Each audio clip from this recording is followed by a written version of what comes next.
And while the 35mm SID is definitely more punk in terms of what it'll take on, this SL is certainly no Nancy. Hey up, I'm Guy Kestivan, the Tester Man, and this is the fork RockShox didn't think they'd ever have to make. The brand new SID SL. Well, before we get into the whole why didn't they think they'd ever have to make this fork, thank you, story, what have they made? Well, it's still a super light 32mm leg cross-country fork. So 1370 grams, cuts up at this level, but rather than most versions topping out 100mm and only a few aftermarket versions being 110, you can now get 110mm stock, and it's a totally new chassis as well. You've got a fully machined crown, saving some weight. You've got longer 32mm stanchions, which gives you 13mm more bushing overlap to increase the stiffness. Plus, you've got a bigger arch with 2.4-inch tyres.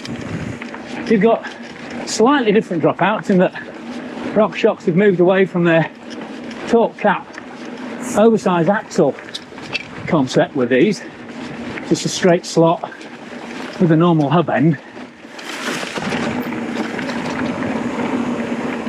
But it's still 160mm disc brake ready, although just for test purposes I'm running it with a 180, so I can really see whether that bushing overlap change has made a difference. 1370 grams ready to roll as it is means it is 50 grams heavier than the previous SID SL, and that makes it 60 grams heavier than the Fox 32 step cast as well, but 110 grams lighter than the new Fox 34 SL and 138 grams lighter than the SID Ultimate with 35mm legs and 120mm. And the really big difference from a performance point of view is that extra weight, because it comes from fully opening the bottom of the leg to work as an air spring, whereas before it's kind of truncated and chopped away to save weight. You've got a much larger positive and negative spring now on this debonair spring. Plus, you've got a coil top out spring to make the start, stroke and rebound smoother, and that big rubber jounce bottom out down so still. And I can already feel this fork is way plusher than the previous SID, which took a few rides to loosen up to get that maximum push. Alright, cheers. Oil circulating around and that SDF seal's loosened up. And as you'd hope, with a bigger air spring and a more fluid overall feel, they've also tweaked the damper a little bit to give you more potential for control if you need it. So I'm actually running it in the pedal setting now, just to get a little bit more support when I'm cranking out the saddle, because it is proper open now. And obviously, as a note to that, it not only comes in this 3-position pedal lock open, but also 2-position setup, plus you can get it in flight control, which is what the pro athletes will mostly be using. Thanks very much, cheers.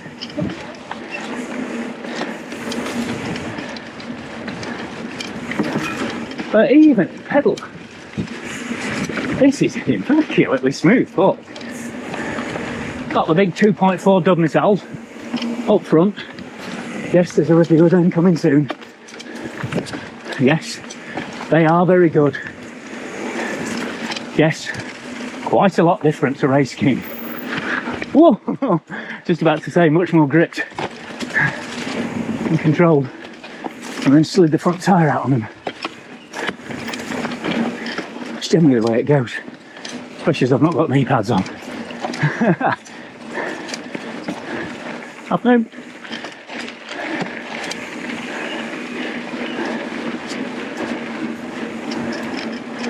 So while you have gained a bit of weight, you've definitely gained a lot more of uphill flow, to steal Bosch's e-bike mantra. And now the fork still nudges up and over little roots and knobbles that might otherwise knock you back. So I have to pull up high. So I go around people, keep the peace on Sunday afternoon, then it's not an issue. Chucking in some off-piste, it's not going to suddenly make the fork stall and snatch. And also, still feels good, perfectly accurate enough for little slotted tweakers like that bridge there. Right, it's basically me going to be struggling uphill now. I got told off in a recent video for reviewing bikes going uphill. The old mate and everything went too staccato, so I'll cut that here. And while Fox have the edge on weight, as usual when we compare the two brands, RockShox have the advantage when it comes to price, with this fork being 140 quid cheaper at RRP. Although, to be fair, you can already find that SC SL way significantly cheaper if you shop around. But just that little bit of lighter weight, even just popping up and over logs like that, makes a significant difference once you're in the real top end of bike dieting. Plus, this fork, the basic model of the SID, so SID Select, starts at 739. They're basically the same fork, but so that's a great option for privateer races, and you like to see that OEM on a lot of super short travel bikes. And the fact that this fork is genuinely likely to be popular brings me back to that statement at the start where RockShox weren't expecting to ever have to make this fork. They've made the 120mm 35mm leg SID. Now it is a much stouter, more adjustable, more controlled fork than this SL. It does a lot with that extra 138 grams in terms of keeping you straight, handling a 180mm rotor with less flex, and generally just feeling like a super controlled trail fork that goes just under, slide in, just over, sorry, 1500 grams. But until last year, the old SID SL, which it had a minor update in 2024, but really was definitely getting on a bit, it was still the most popular version of the SID. And, well, you know, kind of get that for Weight Watchers and lighter athletes, like, you know, current XCO darling Sammy Maxwell. What's really interesting is also still the go-to for even big dad bod units, like Luca Schwartzbauer. And obviously, you know, if you've ever seen Luca race, he put some serious stress through that Canyon Flux World Cup. And so, well, and Jed Douglas, kind of RockShox dude in charge of the project, was refreshingly open about that in the presentation, to be honest. He was like, yeah, we thought this thought was done 28 years, super light, integrated design, bosh, finished. But no, here's the new one.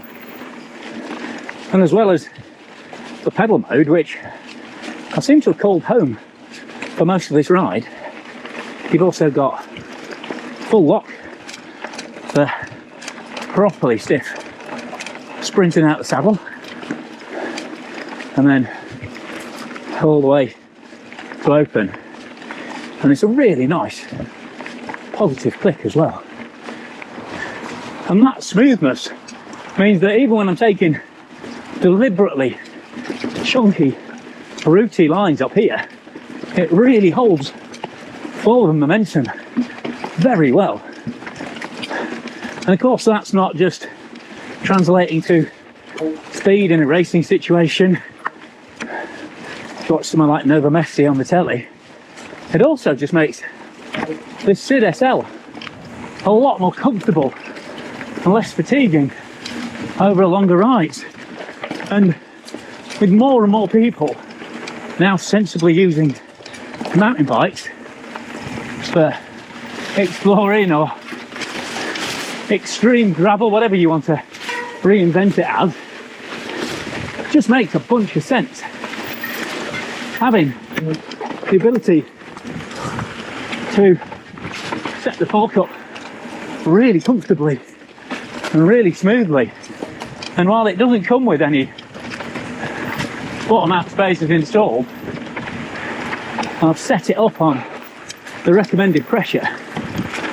I'm actually tempted either to pop a few more PSI in or add a token, because it is very linear and fluid in the way it likes to use that 110mm travel,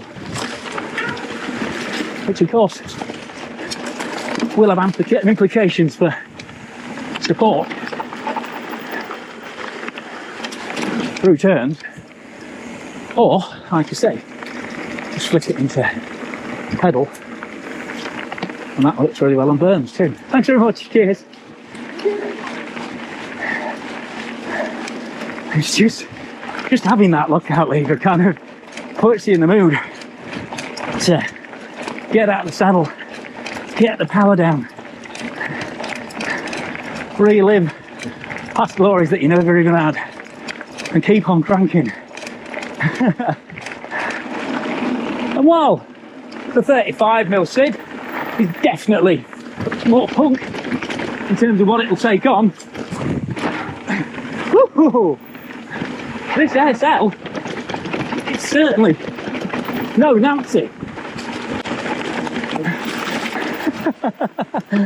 And what I've inadvertently done there is give you a really good footage of how it works, even with lockout on. Look at that, pretty much full stroke lockout on, because I left it on the climb. Rerun? I think so. Let's bookend it. See, this is exactly why flight attendant is a really good idea, because that is significantly smoother.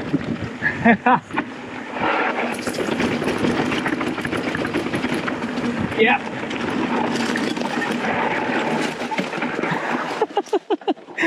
Do you know what? I think I'm cursed. Oh, dappled light got the wrong side of the fence line. Come on, Kes. And then I don't know if you heard, but that was a lot of front side slide Hopefully we'll see it on the bar cam. But yeah, there wasn't any ABS there to get me back onto the right line. And as I'm not on knee pads today, because I wasn't supposed to be doing silly stuff because it's an XC fork. And frankly, I thought I'd be like, nah, yeah, I can see why people who want superlight will want it, but I was expecting it to come off this bike and probably go on for something like my Mason bike packing bike. Whoa! Well, again, do you know what, actually? I've just remembered. What tyre was it that did almost exactly the same in this same spot? Right, I'll try and remember. Oh, typical. This is Caleb, me guts for garters. He's expressly not supposed to put myself on the ground today. But yeah, pine needles over sand. Dubnital. To be fair, not many tyres I don't think would handle that. Anyway, where were we? That was it.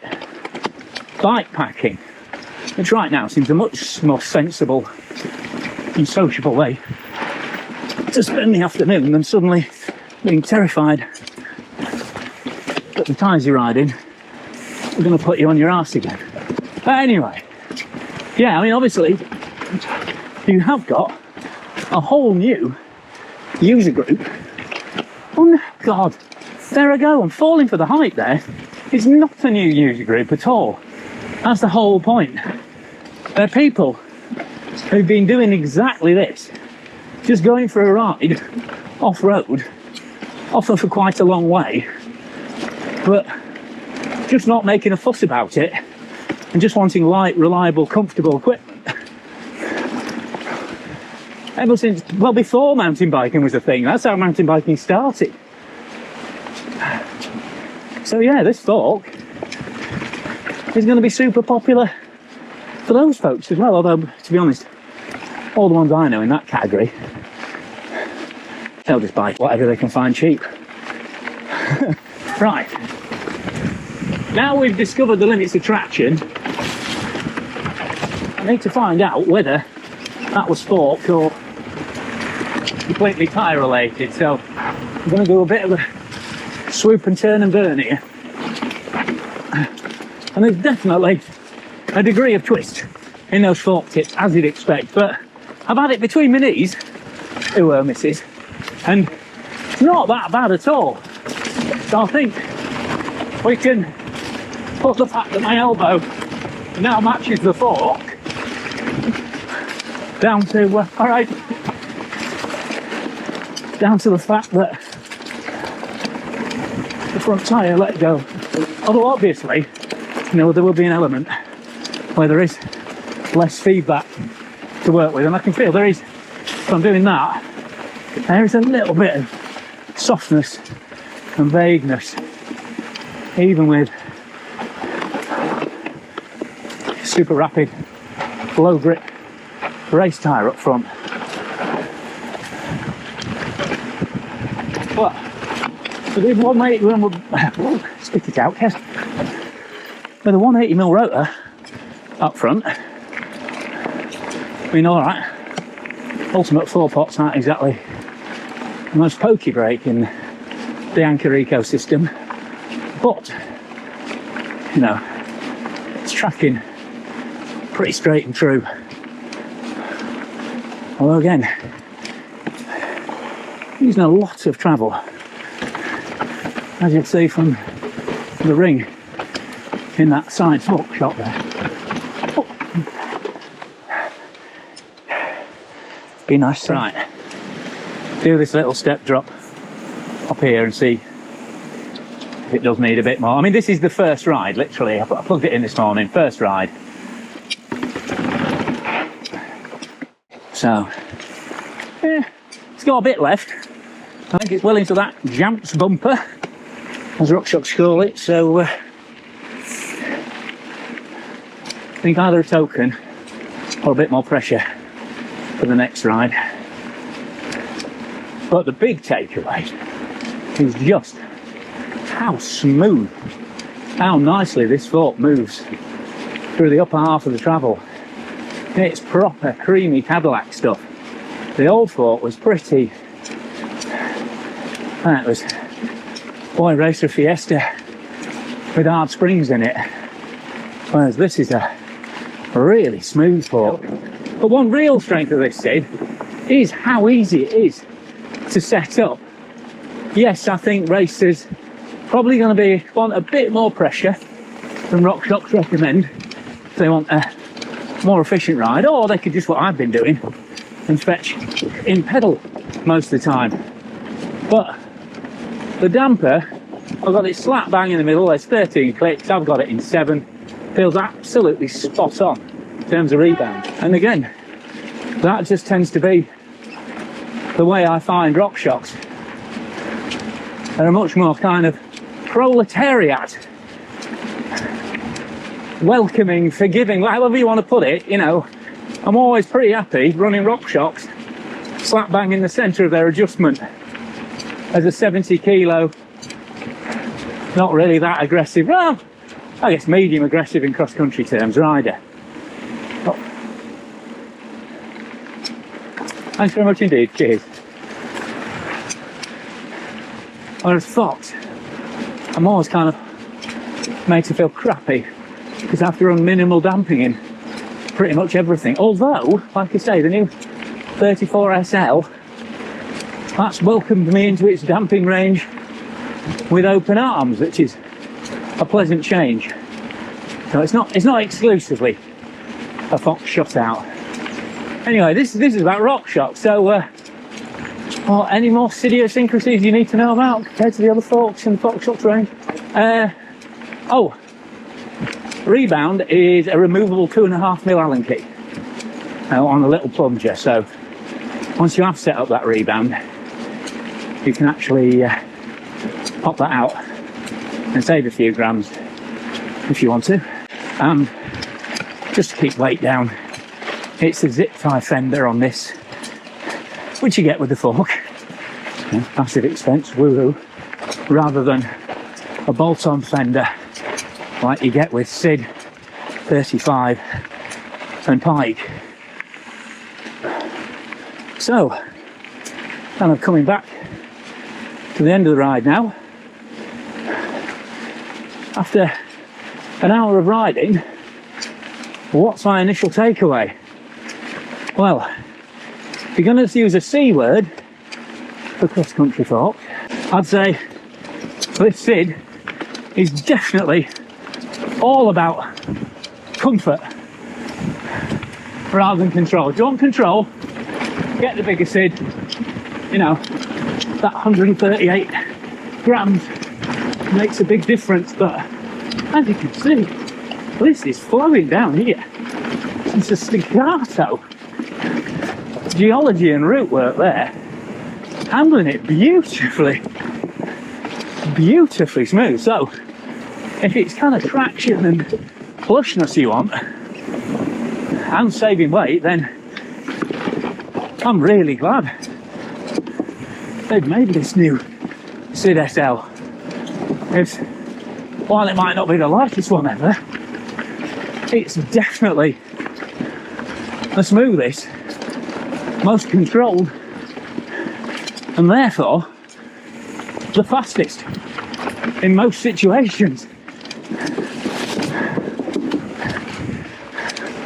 And it just feels, it's just a really nice fork as well.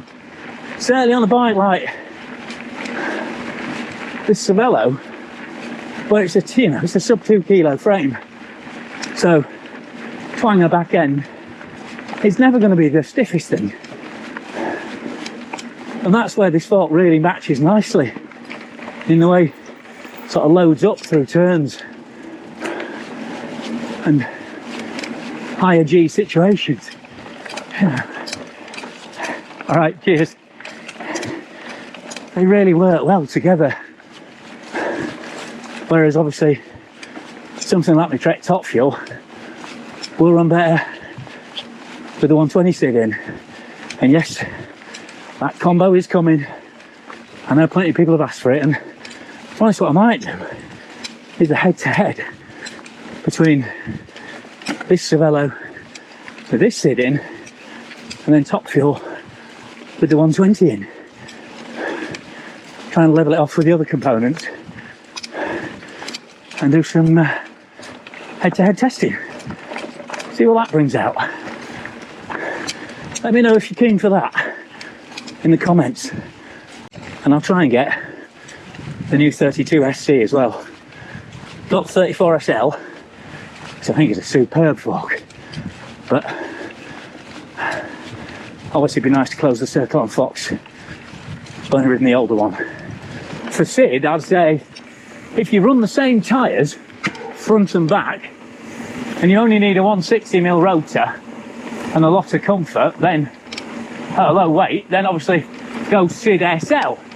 But if you're running a 180mm rotor and a chunkier front tyre and occasionally dabble in knee pads, then I'd go for 35mm big SID.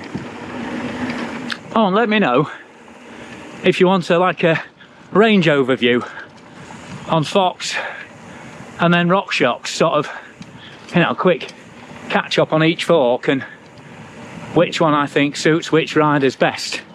Because obviously I've done most of them individually, but some family overview I guess might be quite useful for some folks. So if that's you, then let me know in the comments. But for now, I've been Guy Kesteven on Guy Kes TV, forgetting to ask you to do the like, subscribe, click for notifications, tell your mates thing. And oh, if you want to pay for some bit of Savlon for that arm, then please consider contributing, signing up rather, on Patreon for a small monthly pledge for an old man talking about mountain bikes and gravel bikes, if you wouldn't mind. But for now, this is me and SID, having had a very, very rapid and very, very plush first hour together. So, more to come on this, but anything else you want to know, then obviously hit me up in the comments, and if I don't know, I'll get straight back to RockShox for real answers. See you out on the trails. Ta-ra! Oh, but mind those pine needles over hard-baked ground. That seems quite savage, does that? That's quite stingy, I have to say.